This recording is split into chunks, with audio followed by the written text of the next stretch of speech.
My dear friends, there are some among us who do not need to shout to be heard. Their mere presence speaks volumes, their silence sings. When they walk into a room, the air changes. The chatter stills. Eyes glance, then look away, unsure whether to admire, envy, or escape. If this sounds like you, then know this. Your aura is not too much. It is simply too true for most people. You walk in rooms and shift the energy without uttering a syllable. That's not arrogance, that's alignment. You don't chase attention, yet it finds you, again and again, because authenticity always glows in a world too often dimmed by pretending. People don't pull back because you are wrong. They pull back because you remind them of who they could be if they weren't afraid to be seen. You, my dear, reflect the truth.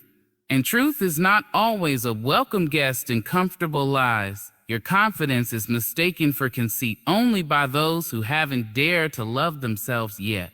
They cannot hold space for your self-assurance because they are still trying to build their own. But don't shrink. Don't whisper just because your voice makes others tremble.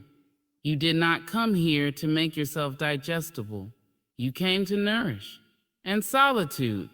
How it wraps itself around you like a velvet robe. You wear it with grace because you've learned that noise is not company and presence is not the same as connection.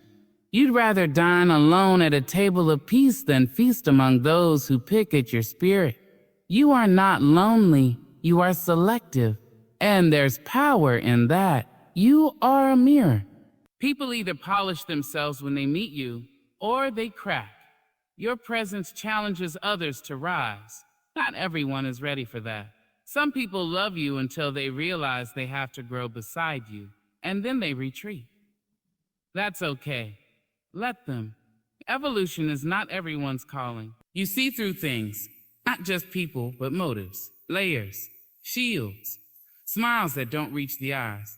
You see the pain behind the pride. You catch the tremble behind the tough talk. You see them. And that's the problem. That threatens those who deal in illusions. Your standards are not high, they are sacred. You don't demand perfection, but you do expect presence, integrity, purpose. You do not entertain chaos disguised as passion or inconsistency wrapped in charm. Your expectations filter out the fleeting, the flimsy, the fearful.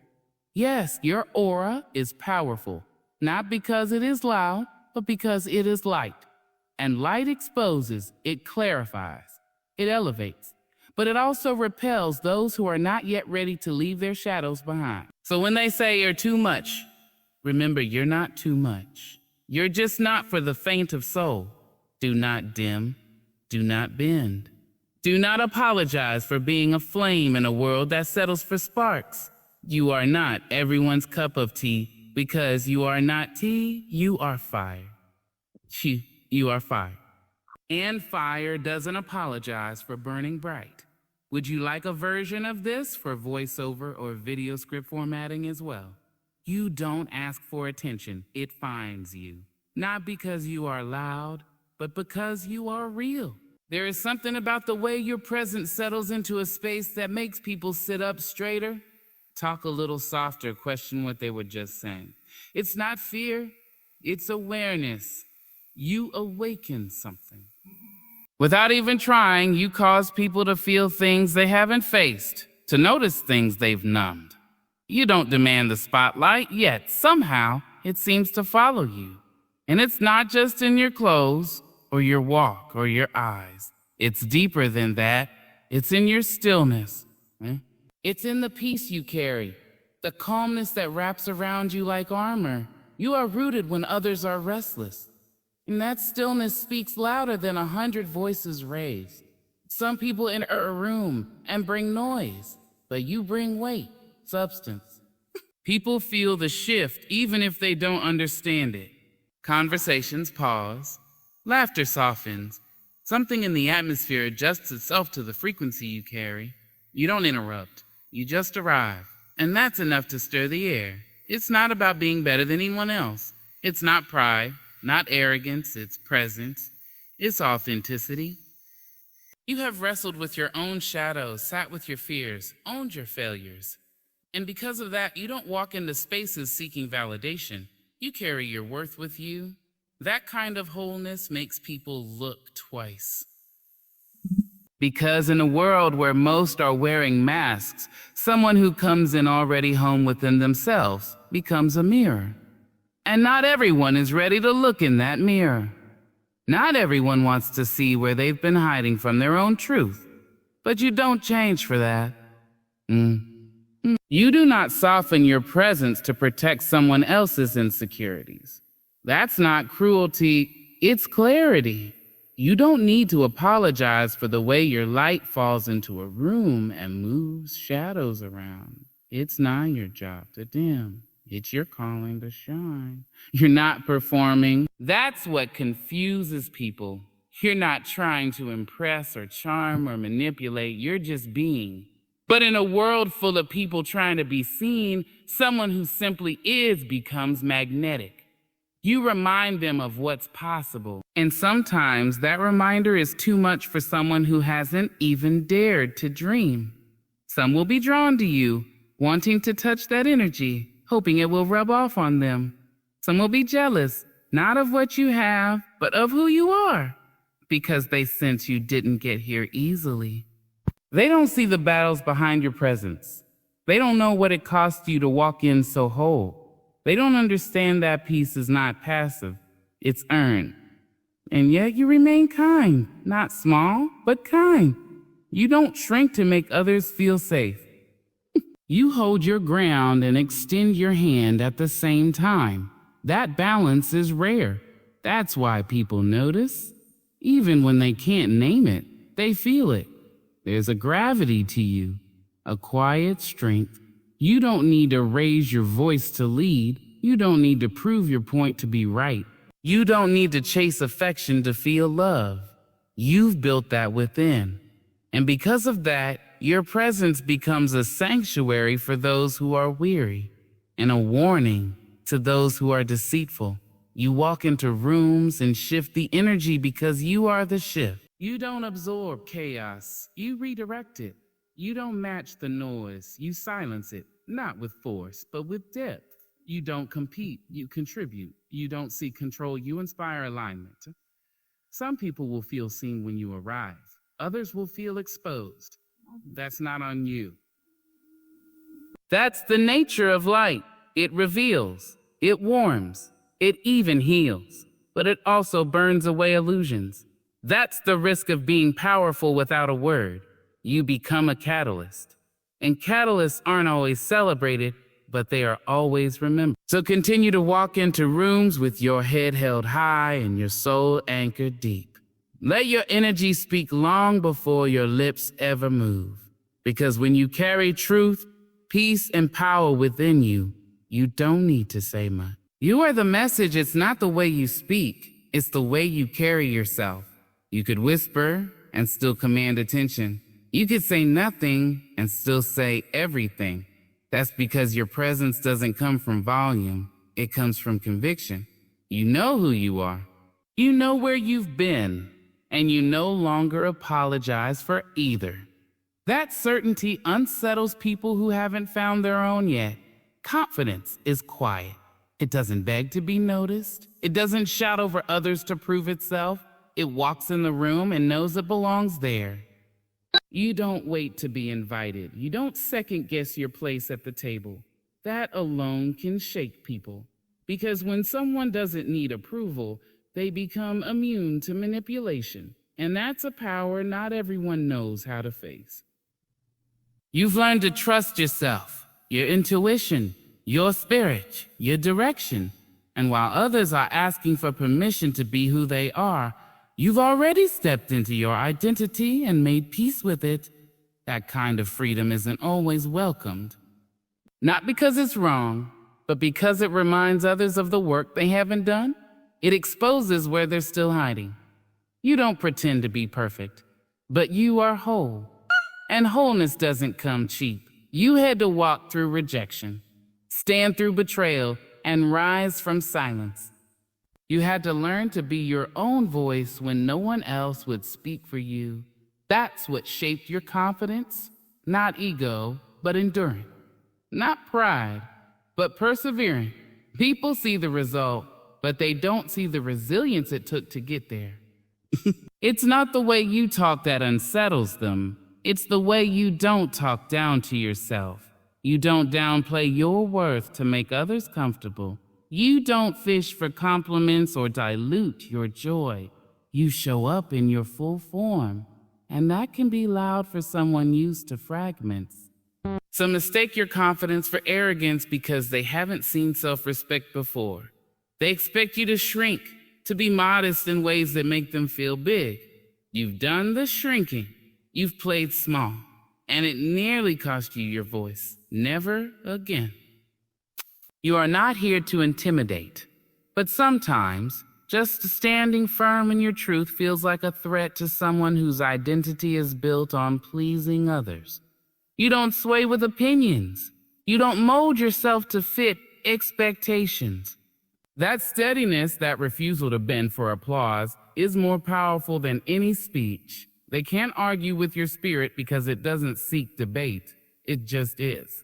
You don't wear your confidence like armor. You wear it like skin, natural, unforced. And that kind of quiet certainty makes some people nervous because it reveals how loud their insecurities really are. You listen without trying to fix. You observe without needing to respond. You don't enter conversations to dominate. You enter to connect. But you won't compromise your truth for temporary peace. You've learned the hard way that peace without authenticity is a lie dressed in politeness. When people say you're intimidating, what they often mean is that they can't read you, can't control you, can't predict how you'll react. And that's because your confidence doesn't seek validation. It seeks alignment. You don't need to be liked. You need to be real. That difference is what separates you.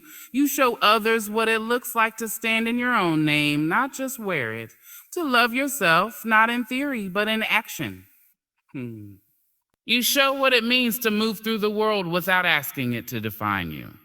And for some, that's overwhelming because they're still looking outside for what you've already found within. There's a gravity to your confidence, a silent command. People don't know whether to admire you or avoid you because standing next to someone who knows who they are can feel like standing in sunlight, exhilarating for some, blinding for others. But you weren't made to dim. You weren't built to fold. Your confidence is not a costume. It's your reflection after surviving every moment that tried to break you. It's the sound of your soul saying, "I'm still here," after the world told you to disappear. So don't adjust to make them feel better. Let them learn. Let them stretch. Let them confront what your confidence stirs in them. Because you are not responsible for their reaction. You are only responsible for your truth. Speak gently, walk boldly, and never mistake their discomfort for your mistake. You don't need loud words to prove anything. You've already shown who you are by simply being. You've tasted the noise of crowded rooms where laughter echoes but hearts remain hollow. You've sat at tables full of conversation but left feeling lonelier than when you arrived. You've smiled through small talk, nodded politely, and played the role society expects. But you know something deeper. You felt the emptiness that comes from being surrounded yet unseen, included but never understood. That kind of company drains you, not because you're cold, but because you're built for something more meaningful. There was a time you questioned yourself, wondered if you were too sensitive, too withdrawn, too particular. You tried to fit in, to find joy in the surface level, to laugh at what didn't really move you. But every time, a part of you felt like it was suffocating, because you are not wired for empty words and forced connections. You are not interested in how someone feels silence. You are drawn to what they do with it. So you chose solitude, not out of bitterness, but as an act of alignment. Not because you don't love people, but because you love yourself enough to protect your energy. You've come to understand that not everyone deserves access to your presence. Not everyone can hold space for the weight of your thoughts, the depth of your soul. Some only want the light, but shy away from the fire. Some admire your strength until they realize they have to rise to meet it. And when they don't, you don't chase, you retreat into the stillness that restores you. Because solitude to you is not loneliness, it's sanctuary. It's the place where your thoughts breathe freely, where your spirit stretches and expands.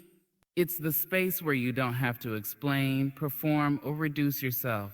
In your own company, you are most fully yourself, unfiltered, unedited, unafraid. And you've noticed something beautiful.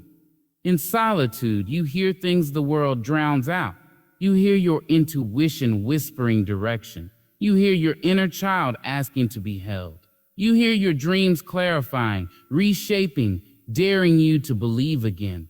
That clarity doesn't come from crowded spaces. It rises from the quiet. People may not understand. They may mislabel your withdrawal as coldness, your silence as arrogance. Let them, because what they don't see is how deeply you feel.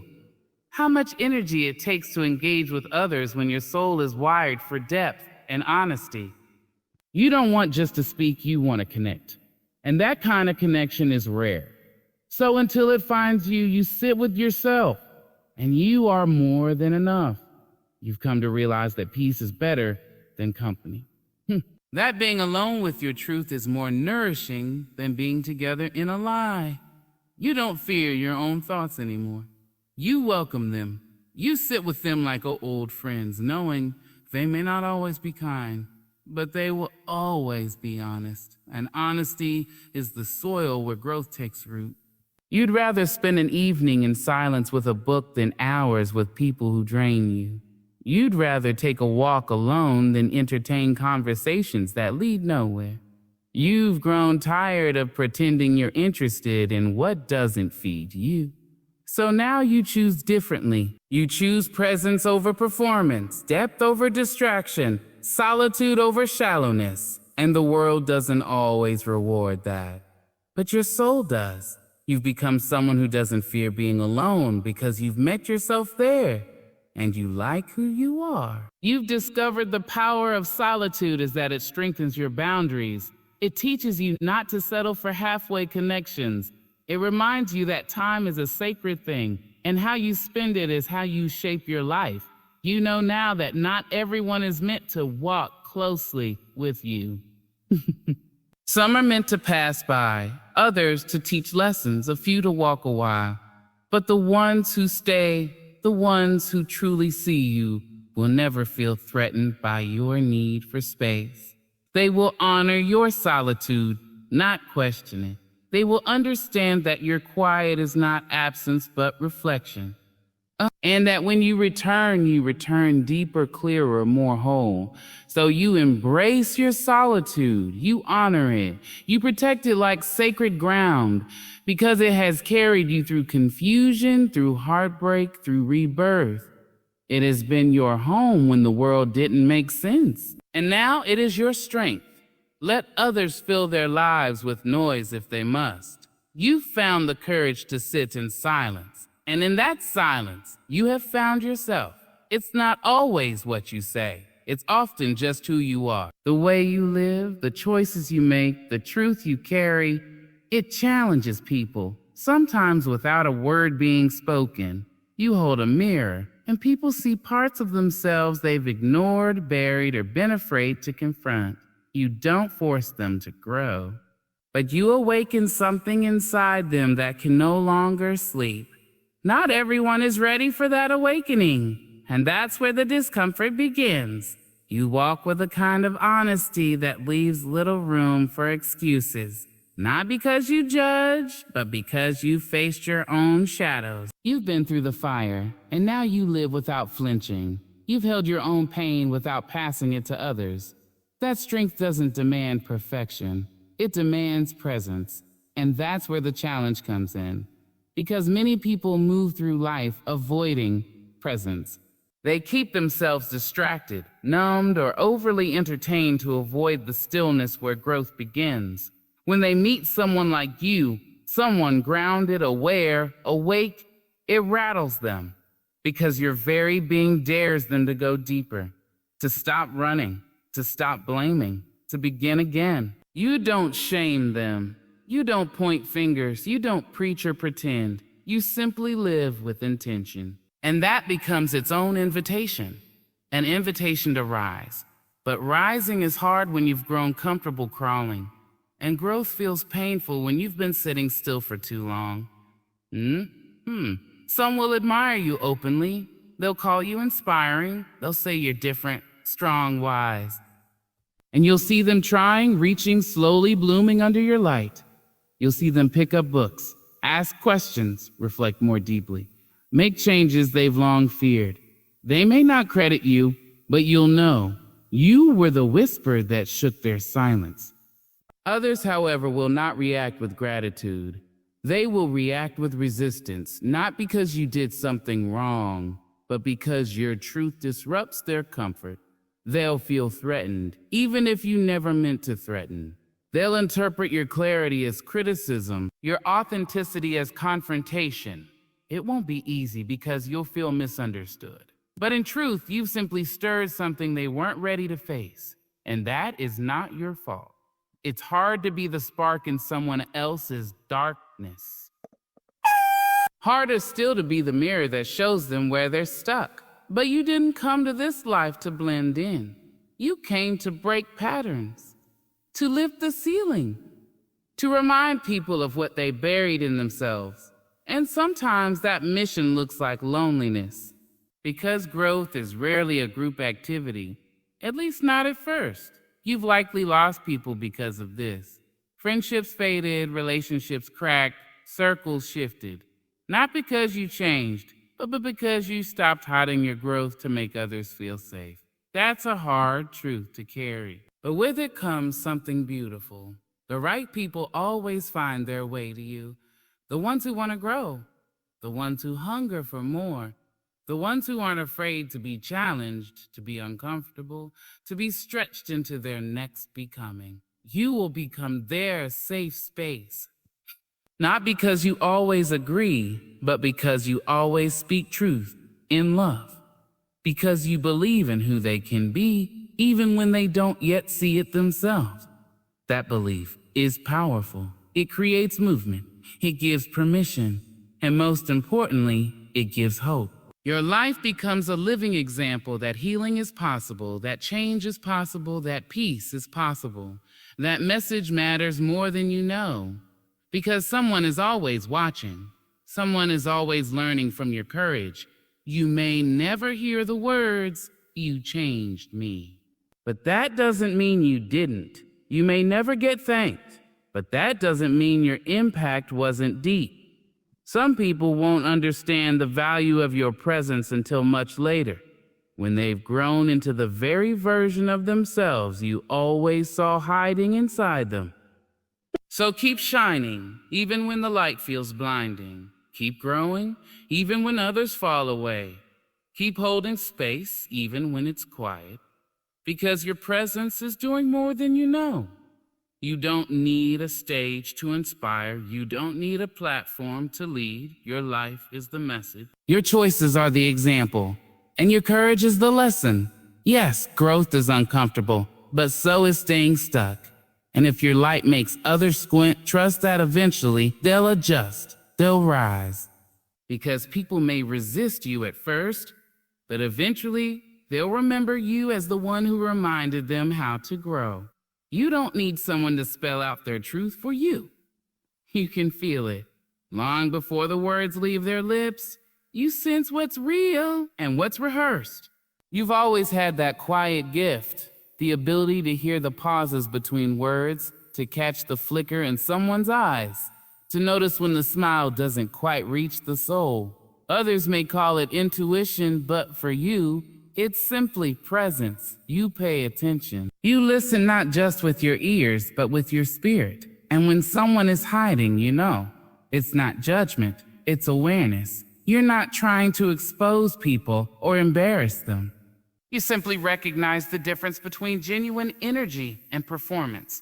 Some may think they're fooling the world, but they can't fool you. Not because you're suspicious, but because you're attuned. You've lived through enough to know the signs of pain masked by pride, joy faked out of obligation, or confidence stitched together with insecurity. You weren't born with this clarity, you earned it. You learned it in hard places, in seasons where you wore masks of your own, when you smiled to survive, when you nodded while breaking, when you acted like everything was fine because it had to be. Those experiences trained your eyes, not just your physical ones, but the ones that see beyond what's offered. And now you can't unsee what you see. This can be a lonely gift, because while others are enchanted by charm or dazzled by words, you're often left quiet, unsettled.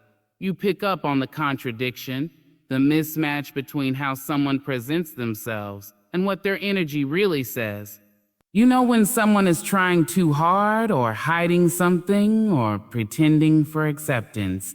And even if you don't call it out, you carry the weight of that knowing. People don't always appreciate being seen that clearly. In fact, some find it uncomfortable. They're used to wearing masks, to fitting into expectations, to controlling how they're perceived. And when someone like you walks in, someone who sees past the surface, it can feel like exposure. Not because you're intrusive, but because you're honest. And honesty is powerful, especially in a world built on appearances. You have a softness in your eyes, but your perception is sharp.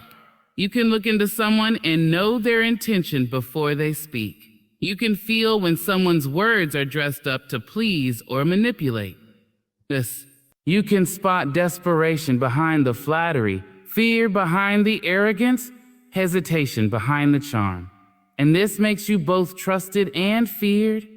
Trusted by those who are ready to be real, feared by those still hiding from themselves. You often keep your insights to yourself, not because you doubt them, but because you know timing matters. You've learned that truth is medicine, and not everyone is ready for the dose you carry. Some people need to arrive at their truth on their own, and you're wise enough to let them. You don't force understanding, you don't rip off masks, you just see them and wait. If someone is ready to take the mask off, they'll come to you. And when they do, they find no judgment, just space, just presence, just a calm knowing that they don't have to perform anymore. Your discernment is not for gossip nor for control. It's for guidance. It's what makes you a safe space. People may not understand why they open up to you so quickly, why they feel lighter after a conversation, why they say, I don't know why I'm telling you this, but you know. You see the real them, and in being seen, they start to remember who they are underneath the roles and routines. You've likely been told you're too intense or too serious, that you read too much into things, but you've stopped apologizing for it because you know that depth is not a flaw. It's a lens. It's how you protect your peace. It's how you build real relationships. You don't need many connections. You just need meaningful one. And that begins with truth. Your ability to see through masks isn't just about others. It's about you, too. You've stripped your own layers. You've stood naked in front of your own reflection, facing truths others run from. That's why you can recognize pain in others. You've befriended your own. That's why you can sense lies so quickly. You've told yourself enough of them to know what they sound like. So now, you walk with eyes open. You don't chase appearances. You don't fall for performance. You look for what's real. And when you find it, you cherish it. Because real is rare, and you are one of the few who can spot it before it speaks. You see through masks and pretenses not because you want to, but because you can't help it. That vision is your gift. And in a world full of illusions, your truth is light. People may call you picky. They may say you're too much, that your expectations are unrealistic, that you'll end up alone if you don't settle a little. But what they don't understand is that your standards were never set out of pride. They were born from pain, from experience, from knowing what it feels like to hand your heart, your time, your spirit to people who didn't know how to hold them. You've learned sometimes the hardest way that not everyone who wants access to you deserves it. And so what they call a high, you call holy. You no longer hand out pieces of yourself to anyone who smiles sweet or shows interest. You don't get excited just because someone shows up. You wait to see how they stay. You observe how they handle your truth, your silence, your strength. You no longer fall for potential. You honor patterns. You've come to understand that your peace, your energy, your growth are sacred ground, and not everyone gets to walk there. You didn't come to that clarity quickly. There were seasons when you lowered your boundaries just to feel love, when you ignored red flags because you craved connection, when you accepted the bare minimum and called it as something. But now you know better. You've rebuilt yourself. And the version of you that stands here today isn't desperate for approval. You're not looking to be completed. You are whole. And whole people don't chase, they attract. Whole people don't settle, they wait. You've stopped explaining your standards to people who have none.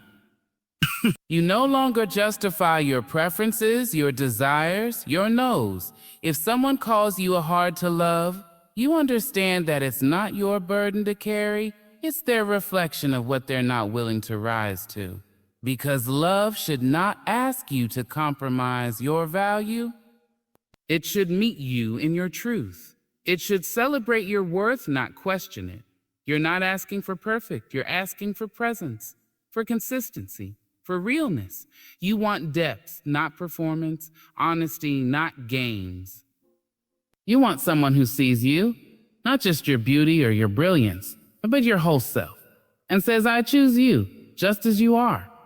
You want people in your life who nourish, not drain, who sharpen you, not shake you.